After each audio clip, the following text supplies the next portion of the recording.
Today we are going to start a new topic which is phonetics और आप सभी ने इसका नाम तो ज़रूर सुना ही होगा और पढ़ा भी होगा। ठीक है, तो आज हम बात करने जा रहे हैं phonetics।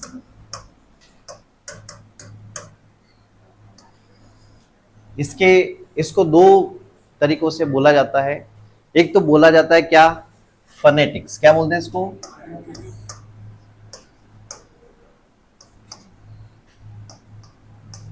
phonetics। और दूसरा जो होता है इसका नाम होता है phonetics। एक तो होता है phonetics और दूसरा नाम होता है इसका phonetics। दो इसके प्रोनाउंसिएशंस हैं। अब सभी के दिमाग में जो पहली बार पढ़ रहे हैं उनके दिमाग में ये चल रहा होगा कि ये क्या लिखा हुआ है, ये क्या चीज है। वो तो चलो ठीक है, समझ गए phonetics से। अब ये क्या है, तो ये आपने डिक्शनरी देखी होगी कभी। ठीक है, डिक्शनरी देखी होगी, ALD एडवांस्ड लर्नर्स जो डिक्शनरी आती है उसमें हर जो वर्ड होता है, मान लीजिए वर्ड लिखा हुआ है कुछ ऐसा, हम लेते हैं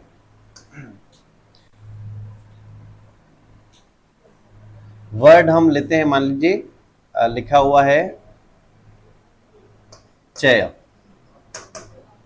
ठीक है, तो उसके आगे ऐसा होता है,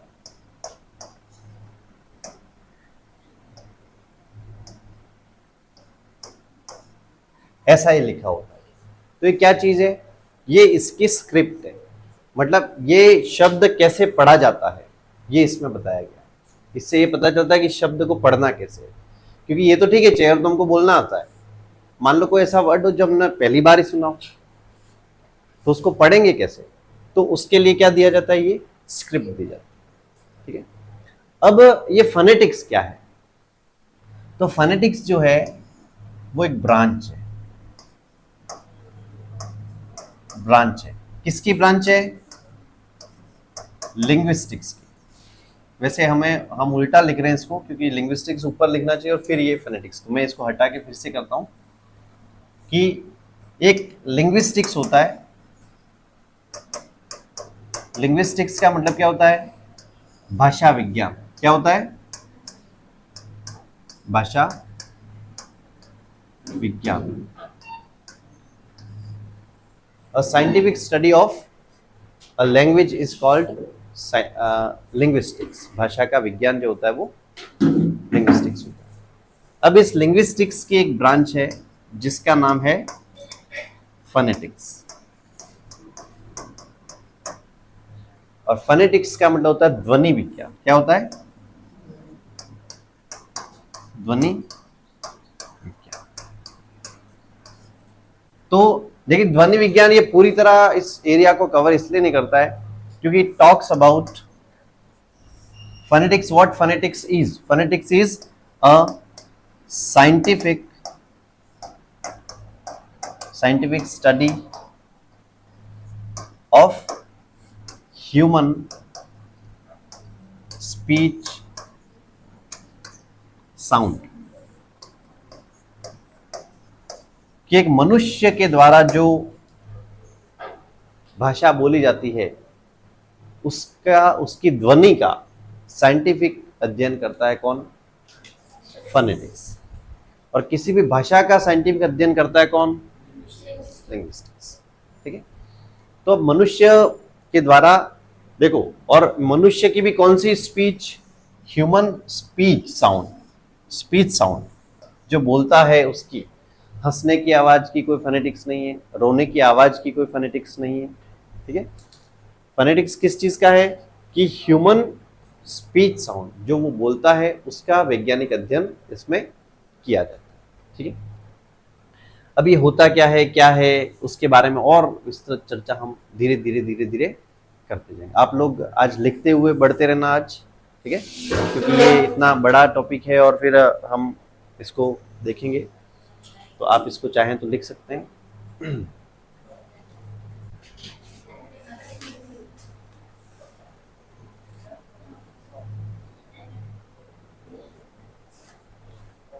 फोनेटिक्स जो है वो लिंग्विस्टिक्स का एक पार्ट है। जिम्मी वो कैमरे को हिलाना मत, ठीक है? यहाँ पे कल भी वो पूरा हाँ, लेकिन वो उससे हिल जाता था ये पूरा, कल मैंने देखा था वो उससे लगा हुआ है ना, इसलिए स्टैंड स्टैंड उससे चिपका हुआ है इसलिए। हाँ, तो लिख लिया आप लोगों ने? लिख लीजिए जल्दी से।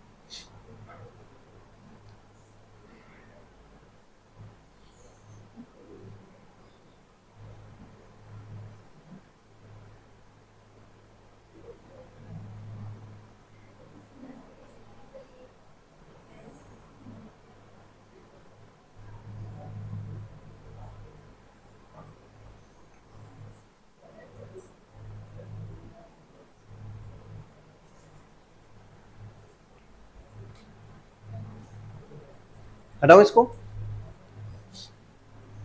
देखिए इसमें कुछ ऐसा तो नहीं है, आगे ही सारी चीजें हमारे साथ आने वाली, ठीक है? बढ़े आगे, हटा दो इसे। ठीक, देखो अब हम वापस हमारे मेन टॉपिक पे आते हैं और उसको स्टेप बाय स्टेप हम इसको पढ़ रहे हैं। ध्यान से आप लोग पढ़ते रहना, सारा लिखने की जरूरत नहीं है, जो जो कहें वो आपको लिखना है समझते हुए, ठीक है? वैसे पीडीएफ तो आपको मिल ही जाएगी। देखो अब क्या होता है कि व्हाट इज फोनेटिक्स? फोनेटिक्स क्या है? तो ये क्या है? Scientific study of human speech sounds, ठीक है? कि ये क्या करती है? It examines how speech sounds are produced. एक तो ये क्या बताती है कि स्पीच साउंड बनते कैसे हैं, साउंड कोई भी बनती कैसे है, तो उसको हम क्या कहते हैं? Articulatory phonetics. कि स्पीच साउंड बनती कैसे है, जैसे प बनता है तो प कैसे बनता है? जब हमारे दोनों होंठ बंद हो जाते हैं, एक्सप्लोजन के साथ खुलते हैं, तब जाके प बनता है। तो उस चीज को बताता है फोनेटिक्स। दूसरी चीज ट्रांसमिटेड, मतलब अकोस्टिक फोनेटिक्स के बारे में बात करता है। And perceived perceived auditory phonetics, मतलब हम उसको लेते कैसे हैं, उसको ग्रहण कैसे करते हैं, उसकी सारी चीजें एक एक आपके सामने अभी आएंगी, ठीक है?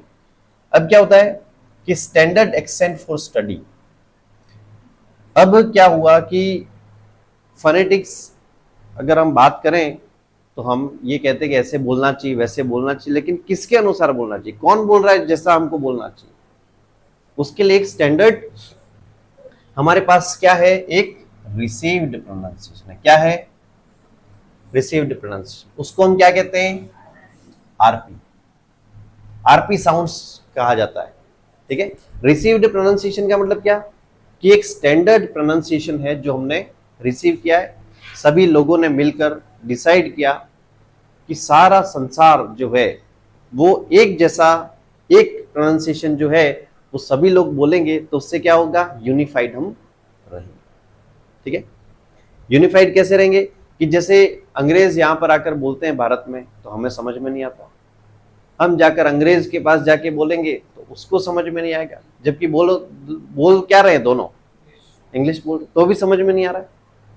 तो उसके लिए हमने क्या किया? एक स्टैंडर्ड प्रोनाउंसिएशन कर दिया कि सब अगर एक जैसे शब्द, एक जैसे कुछ सिंबल्स को लेकर सब एक जैसा बोलेंगे तो सभी लोग समझेंगे, ठीक है?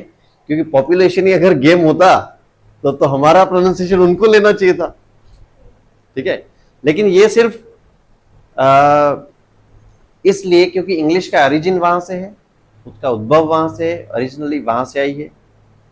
और उसको जो ब्रिटिश जो गवर्नमेंट है उसका ऑलमोस्ट पूरे संसार पे राज भी रहा है, तो ऑलमोस्ट उस इंग्लिश से ज्यादातर लोग वाकिफ हैं, जानते हैं। तो सभी लोगों ने बैठकर कमेटी बनाई कि अपन एक काम करते हैं कि साउंड्स का पैटर्न सबको दे देते हैं। और वो साउंड्स कितनी रखी उन्होंने? 44। तो हमारे पास आरपी साउंड्स कितनी है? आरपी मतलब रिसीव्ड प्रोनाउंसिएशन, ठीक है? आरपी मतलब रिसीव्ड प्रोनाउंसिएशन। और एक होता है आईपीए।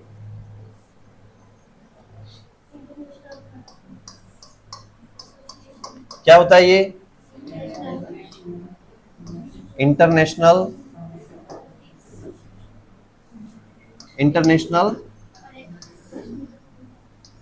Phonetic association. और इस एसोसिएशन ने जो दिया वो क्या दिया? International phonetic alphabet.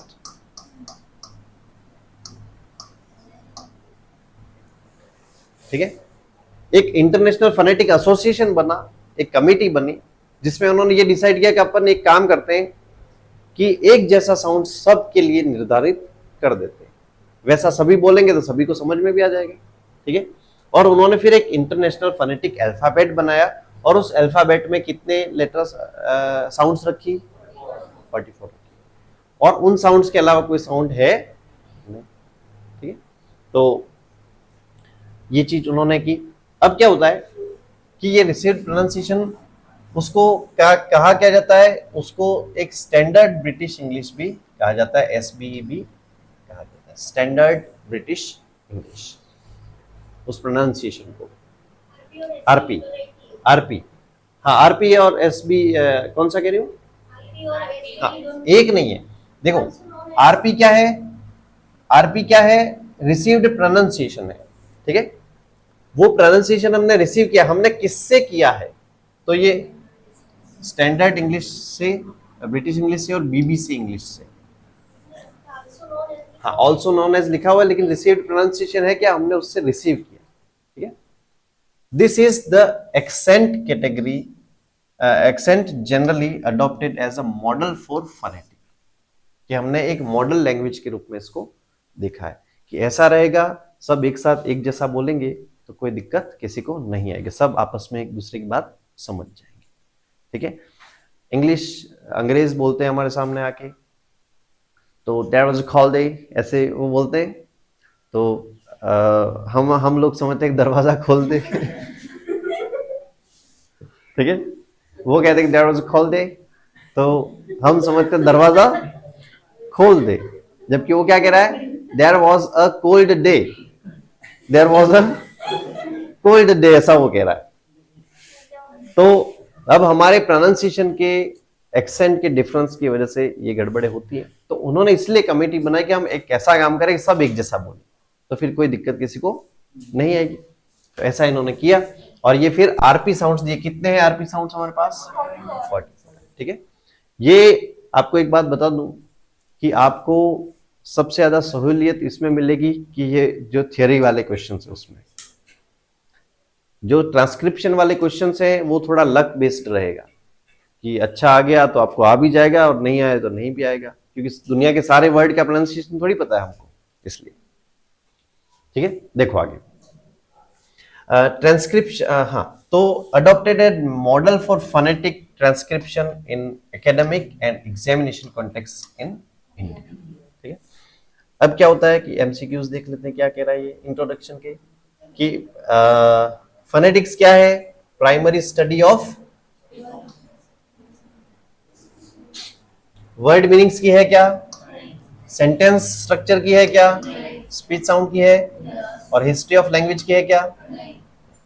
ठीक है, दूसरी बात, for exam purposes like RPSC, चलो ये तो छोड़ो, इसका कोई मतलब नहीं, फिर भी पढ़ लेते हैं कि RPSC the branch of phonetics most focused on is, कि ये किसके ऊपर ज्यादा फोकस करती है?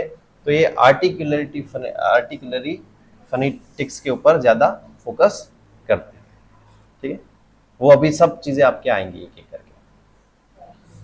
अब कुछ टर्म्स हमको सीख लेनी जरूरी है फोनेटिक्स पढ़ने से पहले।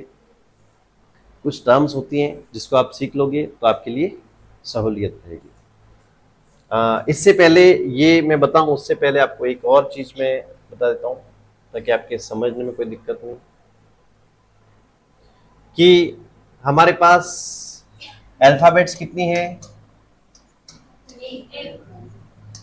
अल्फाबेट्स कितने हैं? एक है। अब उस अल्फाबेट में लेटर्स कितने हैं?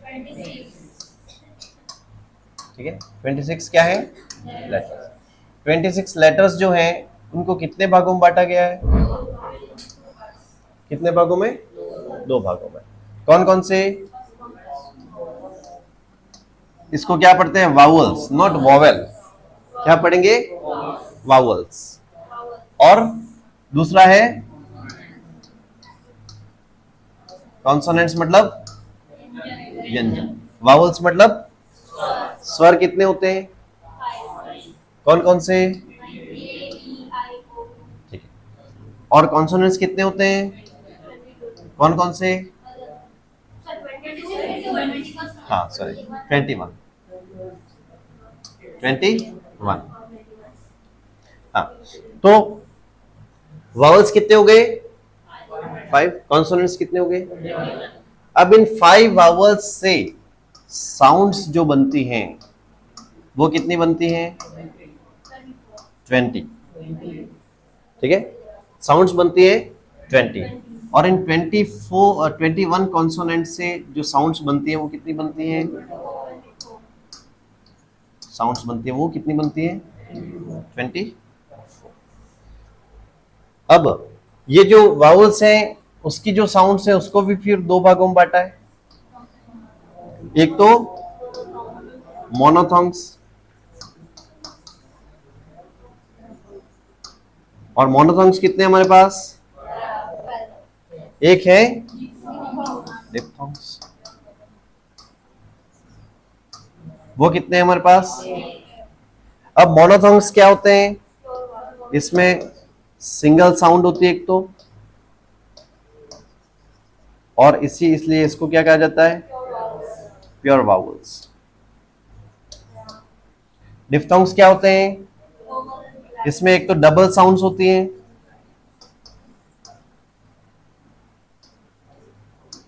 और इसको क्या कहा जाता है, वावल ग्लाइड्स कहा जाता है, क्योंकि सरकती है एक साउंड से दूसरी साउंड की तरफ।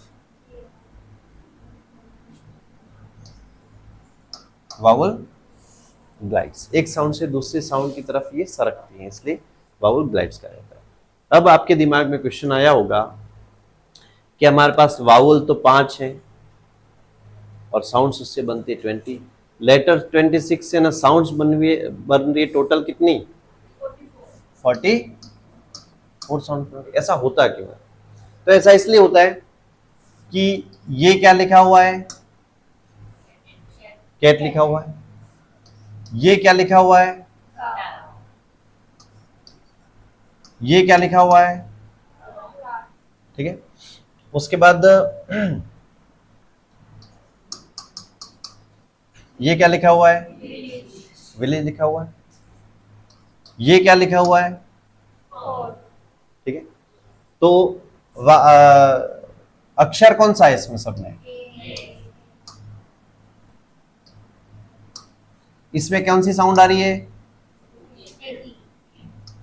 कैट की, ये साउंड आ रही है। इसमें कौन सी साउंड आ रही है, आ की, का। खैर इसमें और इसमें तो एक ही आ रही है, इसमें भी कौन सी आ रही है, का की। इसमें कौन सी आ रही है, विलेज, ठीक है। इसमें कौन सी आ रही है,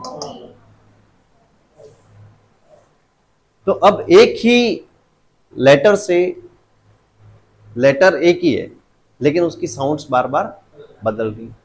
जैसे ये क्या लिखा हुआ है, और ये क्या लिखा हुआ है, ठीक है। तो ये ई है, ये क्या है, लेकिन लेटर दोनों में कौन सा है, ठीक है। उसके बाद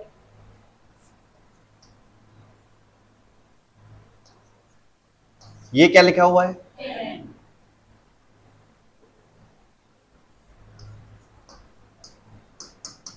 ये क्या लिखा हुआ है, यहां पे क्या साउंड आ रही है, एक ही। यहां पे क्या साउंड आ रही है, ई की आ रही है, ठीक है। तो इसलिए ऐसा होता है कि हमारे पास लेटर्स 26 है लेकिन साउंड्स जो है वो 44, क्योंकि एक लेटर से एक से ज्यादा साउंड्स कई बार बनते हैं। जैसे ओ है, जैसे हम कहें कि ये क्या लिखा हुआ है, हॉट लिखा हुआ है, ठीक है। और अगर मैं ये लिखूं, ये क्या लिखा हुआ है, सम लिखा हुआ है। ये क्या लिखा हुआ है, मोस्ट। तो ये इसमें क्या आ रही है साउंड, ओ वाली। इसमें क्या आ रही है, अ वाली। और इसमें क्या आ रही है, आ रही कि नहीं आ रही? तो अक्षर ये एक है, ओ है, लेकिन साउंड्स क्या हो रही है, चेंज हो रही है, अलग अलग हो रही है, ठीक है। इसलिए ऐसा होता है। ए ई आई ओ यू, जैसे यू की बात करें हम, तो ये क्या लिखा है, साउंड किसकी आ रही है, अ की, ठीक है। लेकिन अगर मैं ये कहूं कि ये क्या लिखा हुआ है, साउंड किसकी आ रही है, ओ की, ठीक है। तो एक ही लेटर जो है वो अलग अलग जगहों पे अलग अलग साउंड दे रहा है। इस वजह से 26 हमारे पास लेटर्स हैं, लेकिन साउंड्स जो है वो हमारे पास 44 है, ठीक है। साउंड्स जो है वो 44 है। तो इस प्रकार से हमको देखना है। ये वैसे थियोरेटिकल पार्ट में फिर से ये सारी चीजें आएंगी, लेकिन फिर भी आपको एक डायग्राम की तरह इसको समझ लेना है। एक ही शॉर्ट में आपको कई सारे क्वेश्चंस के जवाब मिल जाएंगे। कि टोटल अल्फाबेट्स 1 हैं, लेटर्स 26 हैं, 5 वावल्स, 21 कॉन्सोनेंट्स, सारे 26 अल्फाबेट्स मिलकर 44 साउंड्स बनाते हैं। 5 वावल्स मिलकर 20 साउंड्स बनाते हैं। 21 कॉन्सोनेंट्स, 21 कॉन्सोनेंट्स मिलकर 24 साउंड्स बनाते हैं। साउंड्स जो है वावल की साउंड्स जो है वो 20 है, और 20 के भी फिर 2 भाग है, जिसमें मोनोथॉन्ग्स और डिफ्थॉन्ग्स। डिफ्थॉन्ग्स होते हैं लेकिन उनको इस कैटेगरी में नहीं गिना गया, ठीक है। आपको याद रखना है, आपको ये सब थियोरेटिकल क्वेश्चंस है, ये 100% आपको याद हो जाना चाहिए कि मोनोथॉन्ग्स कितने हैं, डिफ्थॉन्ग्स कितने हैं, ये सब चीजें।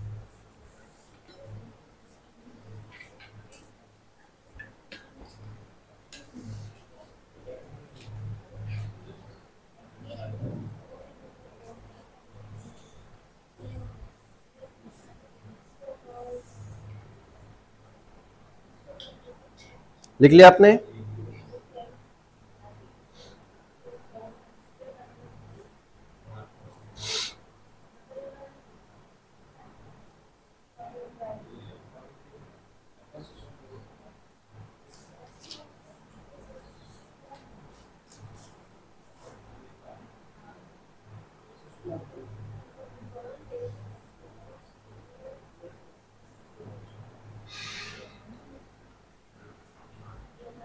हटाओ इसको।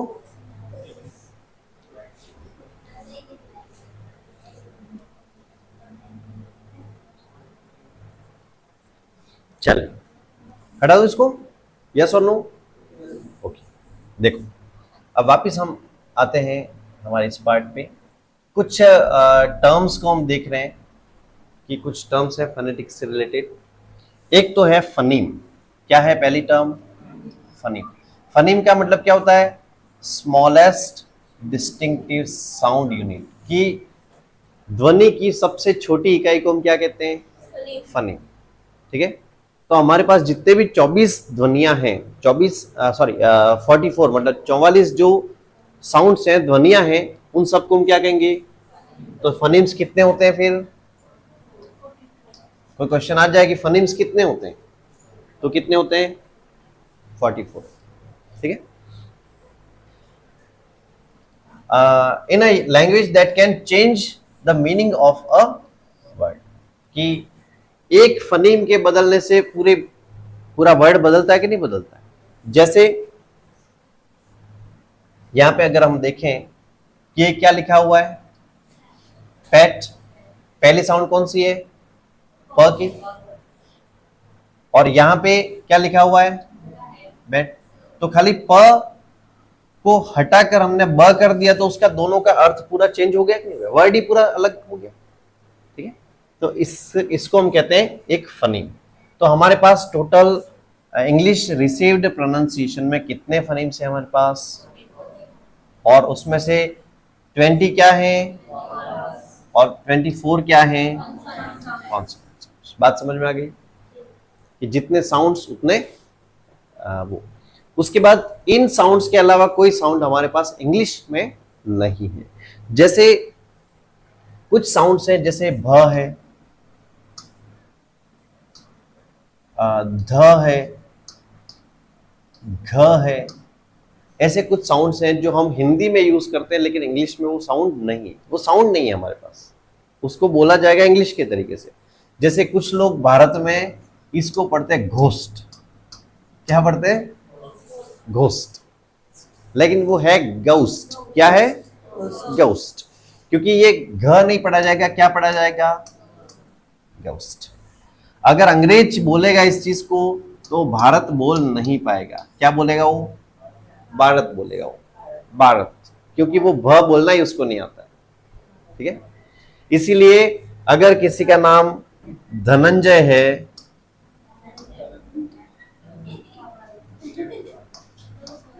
तो क्या बोलेगा, धनंजय, क्या बोलेगा। इसीलिए गांधी जी को क्या बोलते हैं, मिस्टर गांधी, क्या बोलते हैं, मिस्टर गांधी, क्योंकि वो ध बोल नहीं सकते इसलिए। ठीक है, उसके बाद मान लो किसी का नाम विभूषा है, मान लो,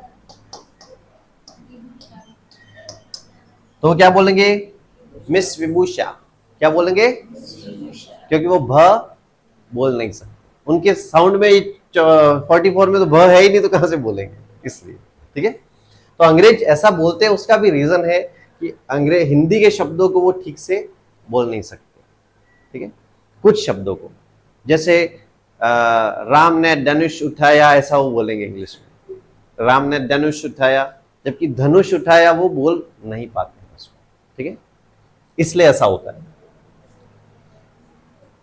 लेकिन कुछ लोग क्या करते हैं कि शब्द तो शब्द तो हिंदी का और एक्सेंट इंग्लिश का, जैसे किसी को वो कहते ना कि पराठे को इंग्लिश में क्या कहते हैं, परांठा, पराठे को इंग्लिश में क्या कहते हैं, परांठा। हाँ, कौन से वाले, जम्मू कश्मीर वाले। हाँ, हमारे कुछ तथाकथित इंग्लिश मीडियम स्कूल वाले भी ऐसे ही बोलते हैं। ठीक है, उनका एक्सेंट वो ऐसा कर लेते हैं लेकिन सही इंग्लिश वो बोल नहीं पाते। देखिए एलोफोन क्या होता है, variations in the pronunciation of a phoneme that do not change the meaning of the word. ठीक है, जैसे कुछ एक फनेम के अंदर जो वेरिएशन आता है, मतलब उसके अंदर जो थोड़ा सा बदलाव आता है, उसको हम एलोफोन कहते हैं। जैसे जैसे प साउंड है जो पिन बोलते हैं हम, लेकिन एस्पिरेटेड, कल जो मैंने बताया था, एस्पिरेशन बताया था कि ह के साथ बोला जाए तो उसको हम एस्पिरेटेड साउंड कहते हैं। तो इसको हम पिन को क्या बोलेंगे, फिन, क्या बोलेंगे, फिन। उसके अर्थ में कोई चेंज हो रहा है क्या, नहीं हो रहा है, लेकिन साउंड में चेंज हो रहा है, तो वो इसको हम एलोफोन कहते हैं। ठीक है, वेरिएशन जो होता है फनीम साउंड के अंदर उसको हम एलोफोन कहते हैं। With a puff of air is slightly different from the प इन स्पिन। लेकिन ये एस्पिरेशन होता क्या है, एस्पिरेशन हमेशा या तो स्टार्ट में होगा, एट द बिगिनिंग, और एस्पिरेशन होता क्या है वो पहले समझ लो। तो फिर ये इतना बताऊं ये क्या यूं कहोगे।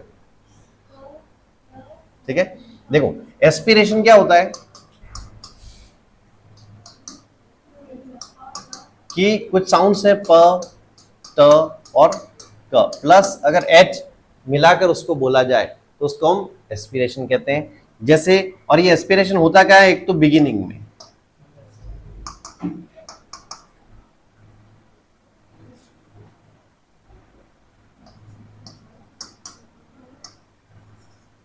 इन द बिगिनिंग, और एक होता है स्ट्रेस्ड सिलेबल पे।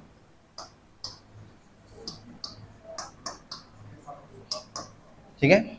जैसे अगर हमने लिखा है कि आगे आ रहा है, आगे आगे आ रहा है, तो इसको क्या बोलेंगे? फिन। क्या बोलेंगे? There was a fin in my hand. ठीक है, तो आगे आगे शब्द आ रहा है तो पिन, इसीलिए वो टाइम को टाइम बोलते हैं। इट्स टाइम टू गो, इसलिए वो क्या बोलते हैं? It's time to go. इसलिए वो क्या कहते हैं? That's so kind of you, that is so kind of you. इसलिए ऐसा होता है कि क को ख बोलते हैं, वो क्या ह मिलाकर बोलते हैं इसलिए। दूसरी बात कि लेकिन ये जो प ट क ये जो है, अगर साउंड के बीच में आते हैं तो उसमें एस्पिरेशन नहीं होता है। जैसे स्पिन, तो इसको हम स्पिन ऐसा नहीं, स्पिन ऐसा बोलेंगे। क्या बोलेंगे? क्योंकि ये बीच में आ रहा है इसका। ठीक है, हटाओ इसको।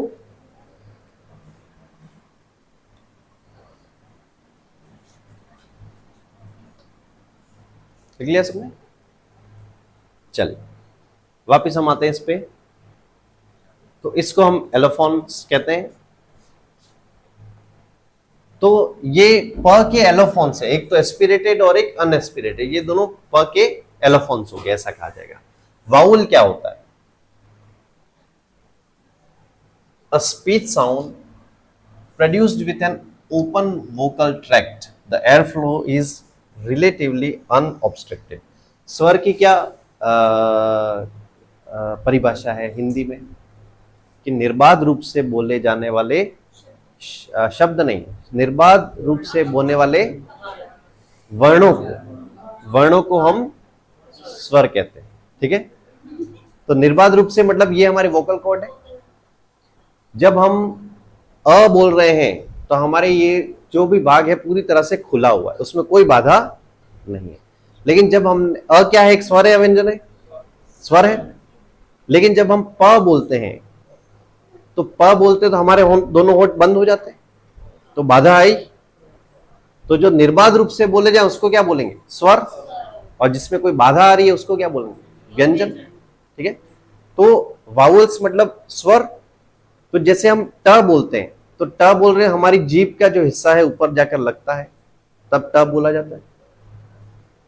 लेकिन हम अगर ई बोल रहे हैं तो ई में कहीं पे भी कोई भी हिस्सा बंद हो रहा है क्या? आ में कोई बंद हो रहा है क्या? ओ में कोई बंद हो रहा है क्या? ऊ में कुछ बंद हो रहा है क्या? नहीं हो रहा। लेकिन क में बंद हो रहा है क्या? क में हमारी जीभ का पीछे वाला हिस्सा ऊपर जाकर चिपकता है, तब बोला जाता है क। ठीक है, इसलिए तो ये ओपन वोकल ट्रैक्ट के साथ बोला जाता है, उसको हम क्या कहते हैं? वावल कहते हैं। एयर फ्लो बाधित नहीं होती है। यहां से नाभि से हमारी एयर जो है वो पूरी हमारे फेफड़ों से आते हुए यहां तक आकर पूरी इसमें आर्टिकुलिज्म होता है पूरा, और उसके बाद कोई साउंड बनता है।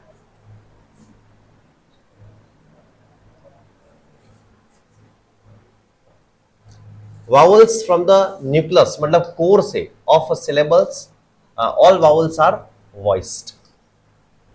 ये अच्छा क्वेश्चन बन सकता है कि सारे वावल साउंड्स क्या होते हैं? वो वॉइस्ड होते हैं। क्या होते हैं? वॉइस्ड। मतलब कोई फ्रिक्शन पैदा नहीं करते, उसको वॉइस्ड कहते हैं। इसको वॉइस्ड कहते हैं, कोई फ्रिक्शन वो पैदा नहीं करते। फ्रिक्शन मतलब घर्षण। जब स्वर बोले जाते हैं कोई घर्षण होता है क्या? कोई घर्षण नहीं होता। और सारे व्यंजनों में भी घर्षण मतलब फ्रिक्शन हो ऐसा जरूरी नहीं, तो उसकी भी एक आएगी आगे, वॉइस्ड और अनवॉइस्ड। और दूसरी बात, वाउल्स क्या करते हैं? सिलेबल बनाते हैं। क्या बनाते हैं? सिलेबल बनाते हैं। जैसे अगर हम कहें कि एक वर्ड लिखा हुआ है आपके सामने कि म्यूट। क्या लिखा हुआ है? म्यूट। कोई उल्टा सीधा मत पढ़ लेना, ठीक है। एक वो अच्छा सा वो एक रील भी चली थी, लेकिन this is not, that reel is not appropriate for this class. ऐसे इनफॉर्मली कभी आपको बताएंगे। तो इसको क्या पढ़ते हैं हम? म्यूट। कितनी साउंड्स है इसमें? 2 साउंड्स। एक साउंड है म्यूट, साउंड तो एक ही है, ठीक है। वाउल्स कितने हैं? 2। लेकिन सिलेबल्स कितने हैं? सिलेबल कितना है इसमें? 1 है। म्यूट, इसमें बनता क्या है इसका?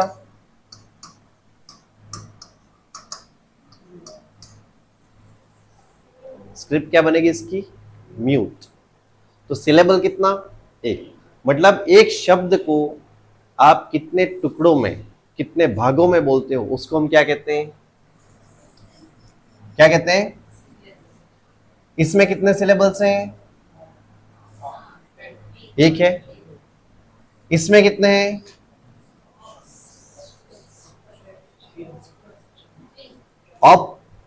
ऑब्स्ट्रक्शन कितने हैं?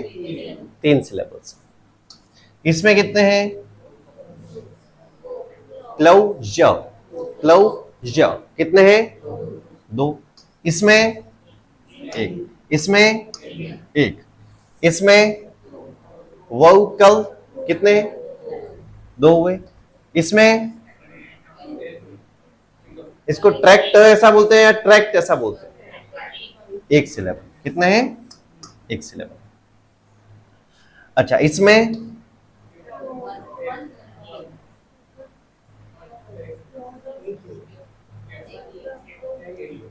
एक ही है। इसको बोलते क्या है? प्योर। क्या बोलते हैं? प्योर। लेकिन आपको एक बात ये ध्यान में रखनी है कि चाहे साउंड डिफ्थोंग हो, जैसे आउ, जैसे आउट, तो इसमें साउंड कौन सी आ रही है? डिफ्थोंग है एक, लेकिन इसको गिना कितना जाएगा? एक। वो एक साउंड कहलाएगी, ये एक ही साउंड कहलाएगी, ठीक है। डिफ्थोंग जो होगा वो भी क्या कहलाएगा? एक साउंड कहलाएगा। और मोनोथोंग जो होगा, जैसे इन, तो इसमें क्या है? तो ये मोनोथोंग है, तो ये भी कितना साउंड कहलाएगा? एक साउंड कहलाएगा, ठीक है। चलो, ये अभी समझ में आया तो कोई बात नहीं, तो आगे और भी डिटेल में आ रहा है। ये मैं बीच बीच में बताते जा रहा हूं ताकि आपका रिपीट भी होता जाए। हाँ, तो एक तो ये बात हो गई कि एक वर्ड में कितने वावल्स हैं उतने सिलेबल्स नहीं होते हैं, जबकि जितने वावल साउंड्स हों उतने सिलेबल्स होते हैं, ठीक है। जैसे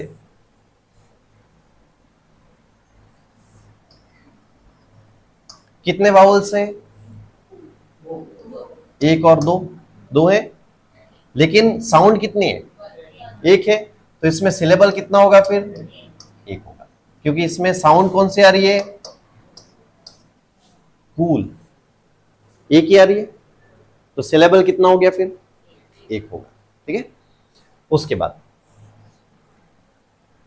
नेक्स्ट हम देखते हैं मोनोथोंग्स क्या होते हैं, ठीक है। मोनोथोंग्स क्या होते हैं? तो मोनोथोंग्स क्या होते हैं?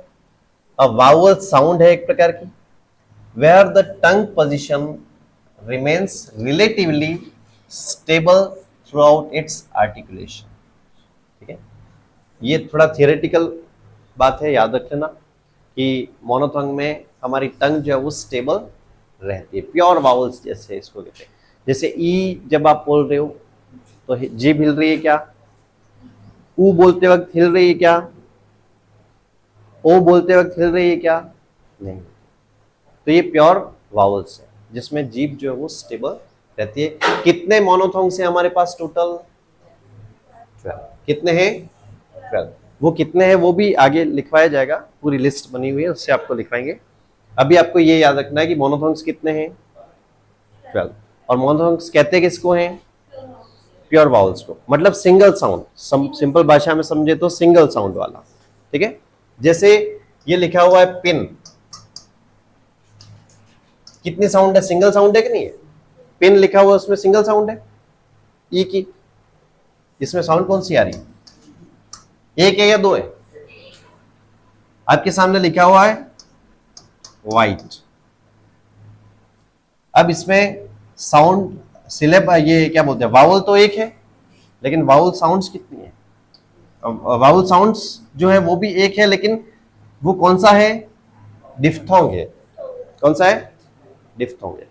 जो दो से मिलकर बना होता है, लेकिन इसको गिना कितना जाएगा? एक। ठीक है, तो सॉरी इसमें आउट का लिखा, आई क्या लिखा है? वाइट, आइट। तो इसमें आई दो साउंड आ रही है कि नहीं आ रही? लेकिन इसको गिना कितना जाएगा? एक ही गिना जाएगा। ये सिलेबल कितना हो जाएगा? एक ही सिलेबल होगा। आपको ये चीज ध्यान में रखना, ठीक है।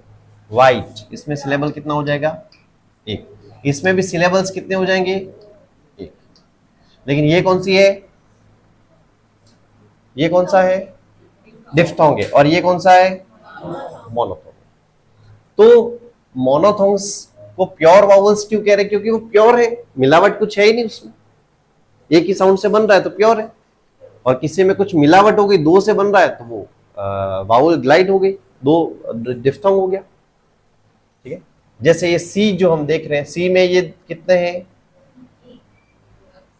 ये वावल्स कितने हैं? दो हैं, लेकिन साउंड कितनी बन रही है उससे? एक, ठीक है। तो ये प्योर वावल्स है। दूसरी बात डिफ्थोंग। डिफ्थोंग क्या है? डिफ्थोंग क्या करता है?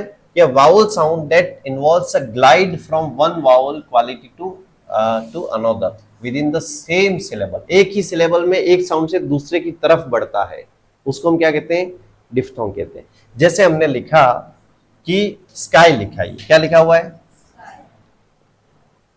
तो स्काई में हम देख रहे हैं आ से किसकी तरफ जा रहे हैं? आ से किसकी तरफ जा रहे हैं? एक की तरफ, एक से दूसरे की तरफ जा रहे हैं, इसीलिए ये ग्लाइड कहलाता है। तो इसीलिए हम इसको क्या कहते हैं? वावल ग्लाइड कहते हैं। एक साउंड से दूसरी साउंड की तरफ जाते हैं। जैसे तो क्या बनेगा? ये आ है, इससे किसकी तरफ जा रहे हैं? ऊ की तरफ। एक साउंड से दूसरी साउंड की तरफ, आउट, ठीक है। तो इसलिए इसको हम क्या कहते हैं? डिफ्थोंग कहते हैं। क्या कहते हैं? Diphthong.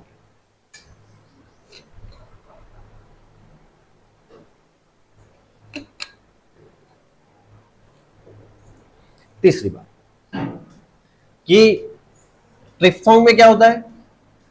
A glide from one vowel to another and then to a third. एक वावल से दूसरी तरफ बढ़े और एक तीसरे की तरफ भी बढ़ गए, तो उसको हम क्या कहते हैं? ट्रिफ्थोंग कहते हैं, जो तीन साउंड से मिलकर बना होता है। All produced rapidly and without interruption. लेकिन ये बहुत फास्ट बोला जाता है, पता भी नहीं चलता कि ये कुछ इतना सारा ग्लाइड हुआ है। Often described as diphthong followed by कई बार तो उसको डिफ्थोंग ही बोल दिया जाता है, ठीक है। इसीलिए उस कैटेगरी में हमने ट्रिफ्थोंग को गिना। There are 5 triphthongs in RP. 5 triphthongs हैं, उसके एग्जांपल्स आगे आपको मिल जाएंगे। खासकर जैसे ये शब्द देखें तो इसको बोला जाता है पोइट्री। पोइट्री, तो इसमें आपने देखा ये क्या है? एक ट्रिफ्थोंग है। कितने साउंड है इसमें? 3 है। सिंगल साउंड है तो क्या बोलते हैं? डबल हो तो, और ट्रिपल हो तो ट्रिफ्थोंग। सिंपल सी बात है, ठीक है। जैसे ये फायर, तो आ ई अ, फायर, क्या बोलते हैं इसको? फायर। थियरी में तो आपको कहीं कोई दिक्कत आने वाली नहीं है, ट्रांसक्रिप्शन में दिक्कत आएगी, वो भी ट्रांसक्रिप्शन करने में दिक्कत नहीं आएगी आपको। किस वर्ड को कैसे बनाना है वो दिक्कत नहीं आएगी आपको। दिक्कत कहां पे आएगी? किस वर्ड को बोलते क्या है, प्रोनाउंसिएशन, किसको बोलते क्या वो हमें पता नहीं, उसमें दिक्कत आएगी। बाकी कहीं कोई इसमें दिक्कत नहीं आएगी। देखो आगे,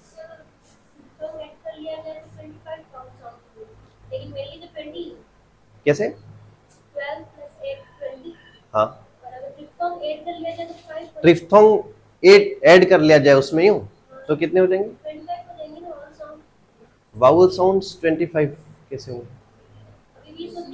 हाँ हाँ, नहीं, इसको ऐड नहीं किया जाएगा, ये उसमें ऐड है ही नहीं, ये तो उसी से बन रही है ना, कोई अलग से थोड़ी है।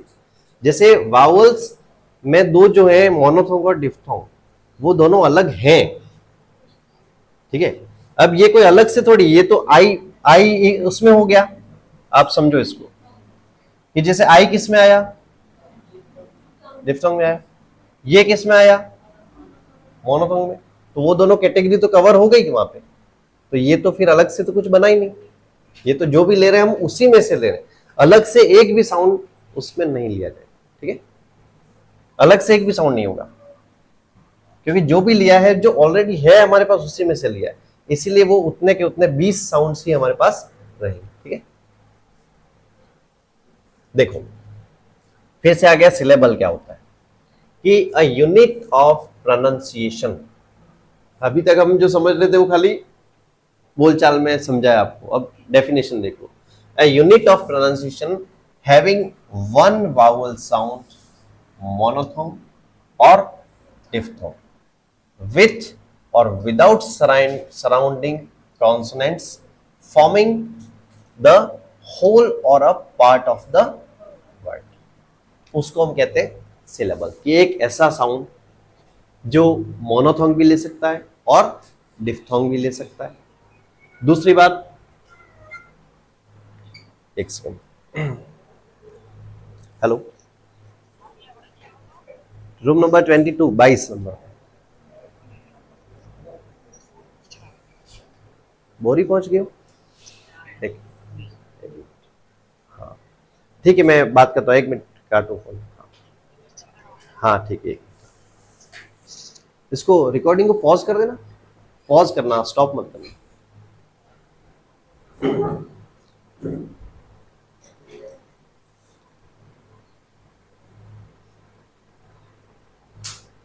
हो गई पॉज, एक सेकंड,